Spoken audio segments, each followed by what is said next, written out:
Karena ini video pertama, jadi nggak ada yang namanya flashback kan. Di sini diperlihatkan Park Hyung Suk bertemu dan berhadapan dengan eksekutif ilahi yang bernama Seo Sung Un, dan dia menjabat sebagai direktur One MCN. Sepertinya aku harus membantu tim keamanan untuk menghadapimu, kata Seo Sung Un sambil melemaskan lehernya. Jangan buru-buru dulu, kau menyekap Eun Bi dan Ye Jin kan? Di mana mereka? Jawab Hyung Suk. Bagaimana dia bisa tahu? Apa dia paranormal? Apa informasinya tersebar? Ucap Seo Sung Un dalam hati.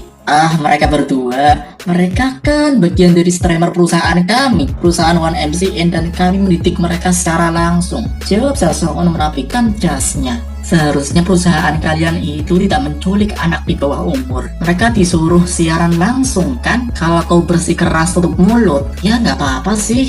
Aku nggak masalah. Kalau kau tidak mengizinkanku, aku akan tetap masuk dan memeriksa setiap lantai yang ada di gedung ini. Karena aku tahu kau menyembunyikan mereka di gedung ini. Benar kan? Ucap Hyung Suk sembari melepaskan rompinya. Dia sangat percaya diri. Ucapan itu seperti dia sudah mengalami kejadian itu, kata Seo Sung Un dalam hati. Wah, itu yang kau maksudin keamanan ya? Coba hentikan aku sekuat nagamu, ucap Hyung Suk, dan ia melepaskan pukulannya. Namun ia terkejut karena Seo Sung Un diam, tak merespon serangan darinya. Ini sudah biasa terjadi ketika perusahaan pertama besar dan sukses. Seseorang menemukan kesalahan lalu menggunakan kekerasan.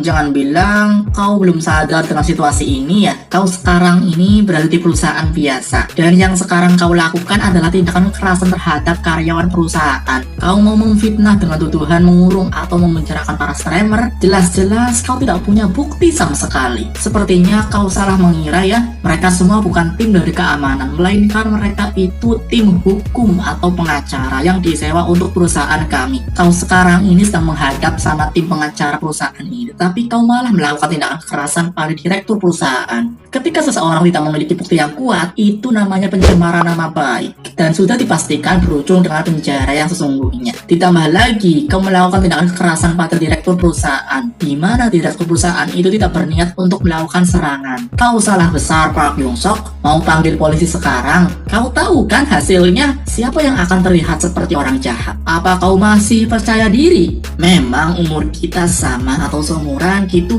tapi dunia kita itu berbeda, Pak Hyung Suk. Tapi nggak apa-apa, santai aja. Jangan melakukan tindakan yang kau tahu hasilnya seperti apa. Oke? Ingat, kau itu masih muda dan kurang pintar. Lebih baik sekarang kau pulang aja, Tuan Park Hyung Suk.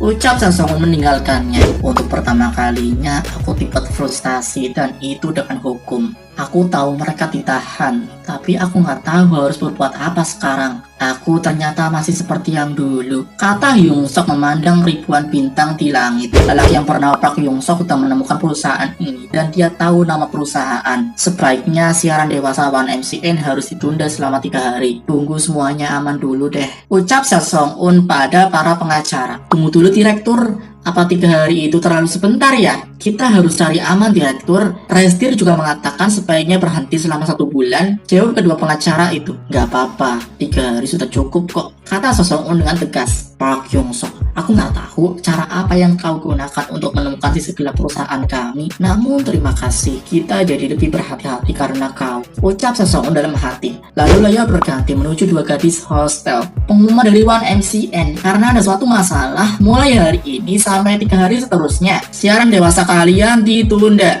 kata speaker itu, dan sontak mereka berdua sangat kegirangan mendengar pengumuman itu. Apa katanya? Siaran langsung berhenti? Yeay, baguslah. Kak Rakun juga bilang dia akan menghentikan kita untuk siaran dewasa selama 3 hari, ucap mereka berdua kegirangan. Terlihat di situ, ketua Kim hanya diam mendengar pengumuman itu. Lalu layar berganti, dan sekarang terlihat Park Hyung Suk kecil kekenyangan bercampur dengan rasa kebahagiaan. Karena berkat tindakannya itu, siaran langsung mereka berdua ditunda selama 3 hari. Setelah itu terlihat Park Hyung Suk besar berada di sekolahan, dan dia sedang memikirkan sesuatu. Kenapa harus 3 hari? Bagaimana aku bisa menolong Ye Jin dan Eun Bi dalam waktu 3 hari ya? Apa aku harus buru-buru ke perusahaan seperti tindakanku yang kemarin? Tapi kalau tidak ada bukti sama aja sia-sia dong. Apa aku harus menyusup malam hari? Terus kalau aku bertemu dengan tim keamanan atau tim hukum, gimana dong? Aku dengar mereka bergerak karena uang. Bisakah aku membayar mereka? Tapi pastinya butuh uang yang sangat banyak untuk membayar mereka. Ternyata kru ini bergerak menggunakan uang ya. Sangat berbeda dari kru-kru yang selama ini aku temui. Mereka ditahan. Aku nggak bisa membiarkan ini terus. Tapi aku harus melakukan apa? Itulah ucapan yang diucapkan oleh Park Hyung Sok dalam hati. Hei Hyung Sok, tadi ada orang yang mau menemuimu loh, kata Lee Hyung Do. Lalu dia melihat pintu itu terbuka dan tidak ada siapa-siapa. Terlihat di situ Chae Won Suk kesusahan menaiki jendela itu. Dan sekarang dia sudah bertemu dengan Park Hyung Sok. Coba katakan lagi apa yang barusan kau katakan, hah? 1MCN, mereka ditahan? Tanya Chae Won Suk serius. Gimana ini? Dia ngomongnya disingkat, apa dia tidak bisa berkomunikasi dengan baik ya? Kata Hyung Sok dalam hati kebingungan. Iya, itu yang aku maksud. Tapi kenapa kita harus ngumpet di sini untuk membicarakan masalah ini? Tanya Hyung Sok.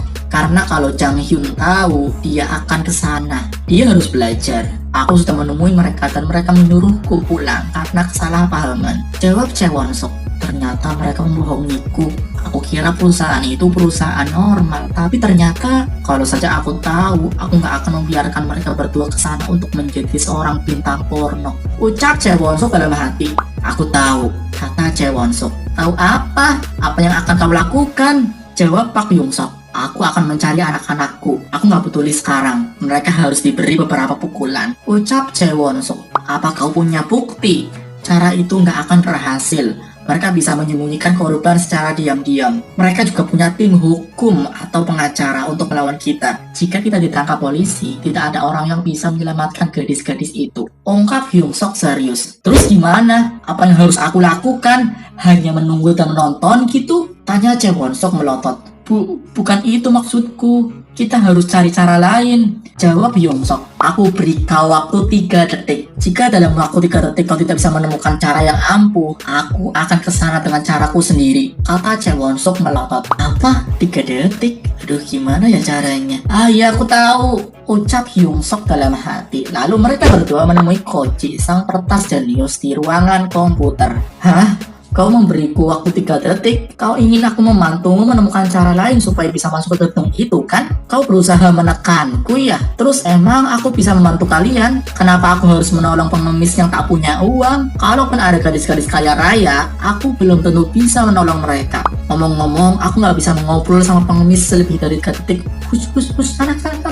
Ucap Koji menyuruh mereka pergi. Aku terpaksa ke sekolahan ini supaya bisa mengikuti si rambut kuning yang kaya raya itu. Tapi kenapa aku selalu bertemu dengan orang-orang seperti ini sih? Kata Koji dalam hati. Jangan ngomong gitu dong. Tolong bantu kami, Koji. Kalau kau mau membantu aku, kau bisa dapat 100 juta loh. Ucap Hyung Sok memohon. Kalau kau ngomong kayak gitu lagi, kau harus siap-siap deh. Ucap Chae Won Suk tak lengkap. Ini orang ngomongnya kenapa dipersingkat sih? Sepertinya ada yang salah dengan orang ini. Terus kalau aku nggak membantunya, dia pasti melaporkan tindakanku sama si rambut kuning. Sebaiknya aku menurutinya dan pura-pura membantunya. Ucap Koji dalam hati. Hei Park Hyung Sok, aku nggak bisa membantumu terlalu banyak ya, tapi aku bisa memberimu sedikit petunjuk. Ungkap Koji yang membuat Park Hyung Sok terkejut. Apa kau bilang? Sedikit petunjuk katamu? Kata Chae Won Suk memukul pantat Koji. Ah, sakit! Kenapa kau melakukan ini? Oke. Aku akan memberimu semua yang aku tahu. Tapi tolonglah lepaskan aku dulu. Sial. Kau harus punya pin lencana supaya kau bisa bebas masuk sana. Pin lencana adalah suatu benda yang hanya bisa didapatkan sama orang yang sudah menjadi anggota. Itu mirip seperti tato hostel yang kau punya. Lencana itu bukan lencana sembarangan ya. Kau mau masuk ke perusahaan itu dengan bebas kan? Tanpa adanya lencana, kau tidak akan bisa melakukan tindakan seperti itu. Ucap Koji yang habis kena tamparan di pantatnya. Aku punya kartu ini. Bisakah kartu ini membantuku? Ucap Hyung Sok mengeluarkan isi amplop itu. Kalau itu sih aku nggak tahu, tapi aneh deh. Kau dapat kartu itu, tapi nggak dapat rencana. Tanya Koji kebingungan. Aduh, gimana ini? Aku cuma dapat kartu. Kata Hyung Sok dalam hati. Kau pasti punya rencana. Ucap Koji serius. Dan ternyata rencana itu ada di amplop pemberian Jonggun. Dan ia masih ingat dengan kata-kata Jonggun tentang amplop itu bisa membantu menghancurkan Foreman Group. Ternyata ini rencana ini menempel di amplop. Kata Hyung Sok dalam hati. Tuh kan bener, kau punya rencana. Jadi sekarang gak ada yang bisa menghalangimu. Ilhahwi. Semua perusahaan yang mengandalkan lencana untuk sebuah pengakuan. Dan tentunya perusahaan keempat yang pernah lawan MCN itu juga seperti itu. Mereka juga menganut sistem kekuasaan lencana. Karyawan umum tidak akan memiliki lencana dan mereka bukan salah satu anggota. Dan mereka hanya orang biasa yang bekerja di perusahaan. Lencana biasa itu adalah lencana polos yang digunakan untuk karyawan yang dikontrak. Dan itu hanya berlaku sementara. Tim keamanan juga karyawan kontrak yang disewa. Dengan kata lain, orang-orang yang memiliki lencana biasa adalah orang dewasa yang disewa menggunakan uang. Lalu kemudian ada lencana emas. Lencana ini dipakai untuk anak di bawah umur. Lencana emas dilambangkan anggota resmi. Dan lencana itu hanya bisa dipakai oleh anak perusahaan atau direktur perusahaan gitu. Kau harus sangat berhati-hati karena anak yang memiliki lencana emas sudah dipastikan anak itu sangat kuat. Setelah lencana emas, ada lencana platinum. Hanya presidir perusahaan lah yang memiliki lencana platinum. Total ada 4 lencana platinum dan ada 4 perusahaan yang dimiliki oleh IHW. Pastikan 4 lencana, 4 perusahaan. Kalaupun kau memiliki lencana tapi mereka tahu identitasmu yang sebenarnya, saat itu juga kau dalam bahaya dan harus berhati-hati. Tapi kau beruntung karena memiliki lencana yang tak terkalahkan. Karyawan di sana tidak akan mengenalimu. Bahkan jika ada seorang yang memakai lencana biasa, mereka harus menyapamu. Itu artinya kau jadi orang pertama yang harus mereka hormati. Tapi kau udah tahu kan lencana apa yang kau dapat? Itu namanya lencana hitam. Yang artinya itu adalah lencana VVIP. Hanya ada 5 orang yang memiliki lencana hitam. Mereka yang memiliki lencana hitam sangat jarang, bahkan tidak pernah muncul. Mereka akan menjadikanmu nomor 1 yang harus dihormati. Itulah penjelasan dari si peretas jenius yang bernama Koji. Layar berganti menuju Park Young Sok dan 2 temannya yang berada di gedung One MCN. Selamat datang Tuan VVIP, ucap kompak mereka menyambutnya. Ah, jangan begitu, aku jadi malu. Pipiku merah ya, ucap Lee Hyung Do yang menyamar sebagai pendamping nomor 1. Ah, gak nyaman, ucap Chae Won Suk yang menyamar sebagai pendamping nomor 2. Minggir, biar aku lihat. Ini kau ya, VVIP, ucap Hwang Jae-won terkejut. Ada apa? Nggak boleh di sini gitu?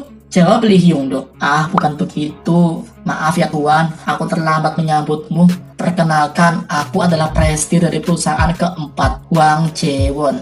Apa Anda juga presidir? Ucap Hwang Jae-won tersenyum. Aku datang ke sini untuk kunjungan perusahaan, jawab Park Young Sok sambil meminum minuman itu, dan dia sekarang menjabat sebagai VVIP dan bersambung. Anjay, seru juga ya. Oke, aku nggak ingin berkomentar, biar kalian aja yang berkomentar di kolom komentar karena itu hak kalian untuk berkomentar. Oke? Pastikan kalian sudah follow Instagram aku @tnraffi. Ya udah segitu dulu ya teman-teman. Aku izin pamit. Aku Raffi Sekli. Kita berjumpa lagi di next video. Oke.